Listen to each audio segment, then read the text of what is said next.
Welcome to Dear Spirit, a podcast for the spiritually curious and awakening souls, learning to trust themselves again. I'm Sabrina Darling, and each week we explore spiritual awakening, intuition, soul lessons, and the raw human side of the spiritual path. So grab your tea, take a deep breath, and let's reconnect mind, body, and spirit together. Let's begin. Hey, beautiful soul. Welcome back to Dear Spirit. I am so very grateful you are here, and I hope all is well on the other end of this audio. So for today, I want to share a particular experience that felt like a turning point for me.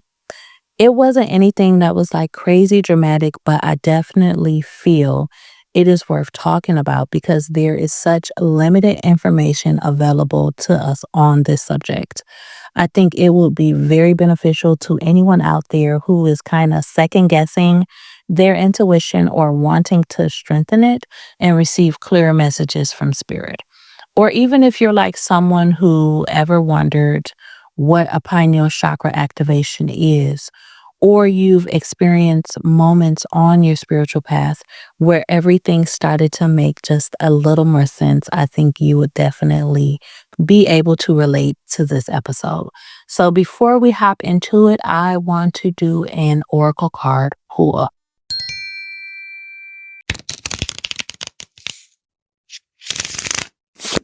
The card we received is from the Dragon Oracle cards by Diana Cooper, and we got Archangel Gabriel's Dragon.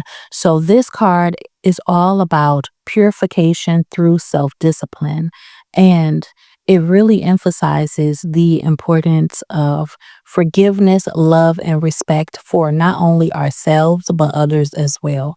And when we are finally able to do that, just let go, then the diamond ascension path will be illuminated for us. So I definitely will leave some information about the diamond ascension path in the show notes because I think it is so fitting for today's episode because we are going to talk about some ascension concepts. So thank you, Spirit, for that. During the workshop wasn't actually what I had in mind. You guys already know I signed up for the workshop because I wanted to deepen my healing practice, but also I wanted to know so badly how to protect myself from alien visitations. I can laugh about it now, but at that time, it was a serious concern of mine. So during this workshop, I didn't expect to have real conversations about channeling and actually learning to feel what it's like to hear spirit. So I told you guys before, when it comes to receiving messages from spirit, I would get an image that will pop up in my third eye. And when it came to channeling, I could channel a message, but it was very brief, like maybe 2 or 3 minutes, not a long amount of time. And I feel like that was because I wasn't able to quiet my mind and hold my attention for that long. And also I would start to second guess the information that was coming forth. Like, is this one of my own thoughts? Am I making this up? Like that kind of thing. And I think that kind of disrupts the messages coming through. So there are many, many moments during this 3-day workshop that I could probably spend an entire season talking about, but this one particular experience stayed with me because it changed really completely how I understand intuition, the third eye, and also spiritual awakenings. So as part of this workshop, we practice an exercise that is inspired by the work of Dumvalo Melchizedek. So for those of you who are not familiar with his work, he is a spiritual teacher and an author. So most of his teachings are based on sacred geometry, the Merkaba, and also the relationship between consciousness and the heart. So how he explains it is once upon a time, we were in our heart and we moved to our brain, and ascension really being us moving back to our heart. And I can really relate to that because I do feel like the key to all of this spiritual stuff is really unconditional love. So, Mr. Melchizedek shared that the practice he showed on the video that our teacher shared with us, he received from Mayan elders and the kahunas of Hawaii. And the elders believed that the children possessed natural, deep connection to spirit. And these elders would traditionally activate the pineal gland antennas for their children when they were infants. Now, if you have never heard of the third eye before, in many spiritual spaces, it is known as the center of our intuition. As spiritualists know it as the sixth chakra, and it is linked to the pineal gland. Now, the pineal gland is a small endocrine gland that sits deep within our brain that helps us to regulate our sleep-wake cycles through the lovely production of melatonin. There are a lot of theories out there that suggest the pineal gland plays a role in DMT production. Now, I don't know much about DMT production. I know that it is said to create this hallucinogenic visuals of some sort. I did have the opportunity of participating in DMT breathwork sessions, and I didn't get any crazy visuals or anything like that. I was just blessed with relaxation. But there are many spiritualists out there that believe that the pineal gland is a bridge between the physical and the spiritual. And if you have a Gaia account, then you already know there is so much information on there about the sixth chakra and the pineal gland being the seat of the soul. So, according to Mr. Melchizedek's teachings, there are antennas associated with the pineal gland. Now, these antennas are like these blobs of light, or I'll just say unstructured fields of light. But this exercise helps to bring these blobs into form, more like a tube-like structure. It's like 8 tubes in total. And once these fields of lights or blobs of light come into structure, they actually begin to come in contact with the pineal chakra and create this luminous sphere around the head. Now, a couple months ago, I decided to dabble into mediumship, and there's a lady on here. I don't remember her name, but her podcast is Medium in the Middle, and she holds mediumship courses for like practice circles. And I signed up for one of these practice sessions, and there were probably about 25 or 30 people. We meet virtually on Zoom, and she would randomly pair us up and have us go into breakout rooms. So during the beginning of the session, we were taught to talk to one another, get comfortable with one another. So then when we receive messages from our loved ones, it would be easier to delay them to one another. So it was my turn to be read, and I was talking, and the reader said, you have something around your head. It's gold. I really didn't even think much about it. I was just like, oh, that's cool. And, we talked a little bit about that. And she said, as I began to talk more, the thing around my head started to go alongside my body. So I thought that was really interesting. And I never thought much about it until I sat down to prepare for this episode. And I wonder if she was in fact seeing that pineal sphere that is creative, because Mr. Melchizedek talked about this sphere, and he said it's not nothing you would see with the physical eye, but with spiritual sight instead. So I thought that was really interesting. Mr. Melchizedek talks about the Merkaba, which is the vehicle of light, the Leonardo sphere, and this pineal sphere being connected to one another. And this pineal sphere helps to strengthen the connection between the heart and the brain. And it allows us to perceive life with greater coherence, intuition, and presence. So, day one activation was completed in the workshop, and every day after, I completed on myself at home. Honestly, I can say during the process, nothing major happened. The only thing was I would feel this pulse like sensation in my palms, and that came from balancing these beams of light into a more solid structure.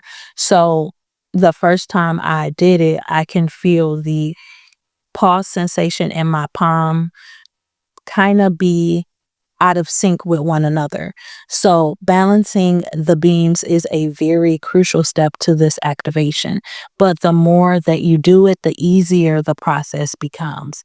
So to do this activation, it is once a day for 14 days. And like I mentioned before, I didn't have any profound experiences, but I still wanted to see this process through.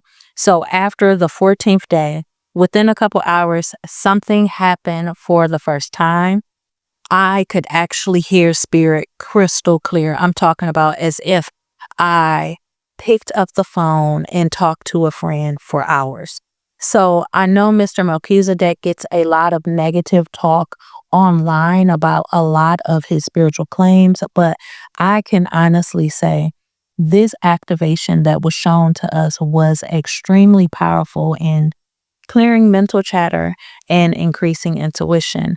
You know, sometimes when you receive messages from spirit, you're unsure of them, or you start to second guess yourself and maybe feel like your own thoughts are starting to peek through. With this activation, I did not have to question any of that.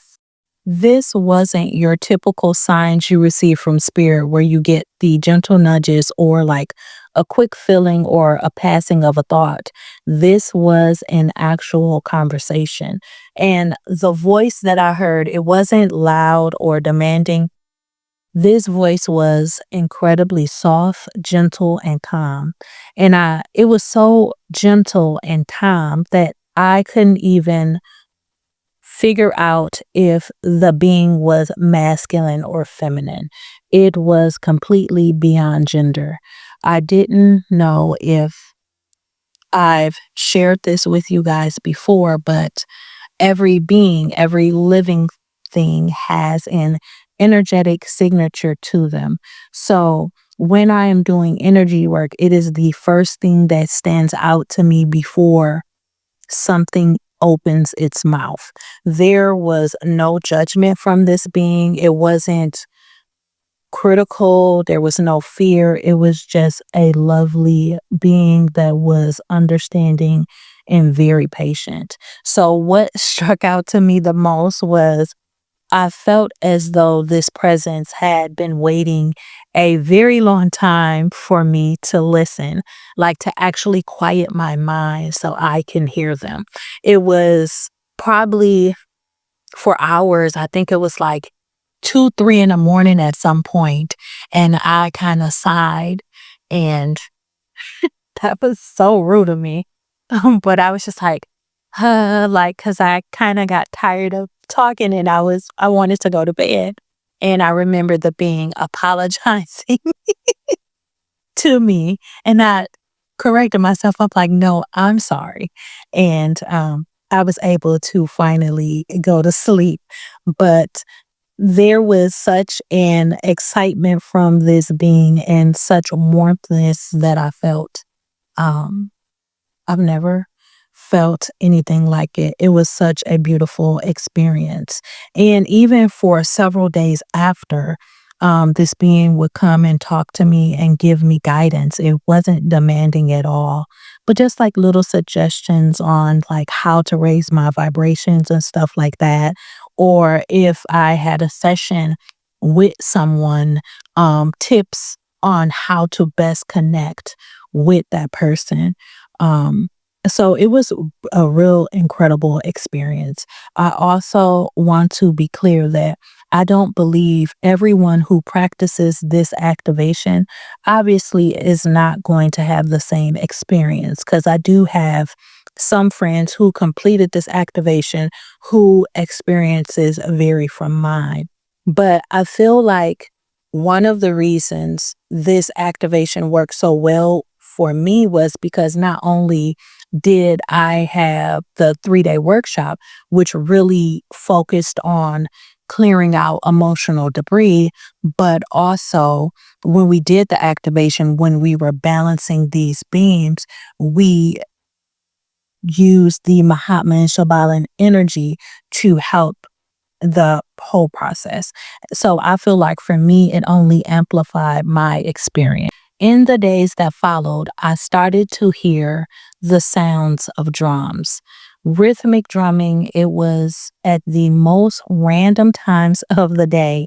It happened so much that I decided to reach out to my instructor, and she suggested that I most likely was being called to follow the shamanic path. So she sent me over some links of drums, rattles, and tools. And I remember Spirit telling me that I should get a rattle that had the hummingbird symbol on it. And my teacher told me that the hummingbird was also linked to ancestors. So she also sent me a link for a shamanic program if that was something that I was interested in pursuing. I didn't know much about shamanism at the time, but I'm a very curious person. So I applied to the program and went down that rabbit hole. So I think that is where I am going to end this episode, and I will share more in the next one. Peace. Thank you for spending time with me on Dear Spirit. If this episode resonated with your soul, be sure to follow, leave a review, and share it with someone walking their own healing or awakening journey. You can connect with me on Instagram, Facebook, and TikTok at I am Sabrina Darling for more spiritual conversations, rituals, and updates. Until next time, protect your energy, trust your intuition, and stay connected to spirit.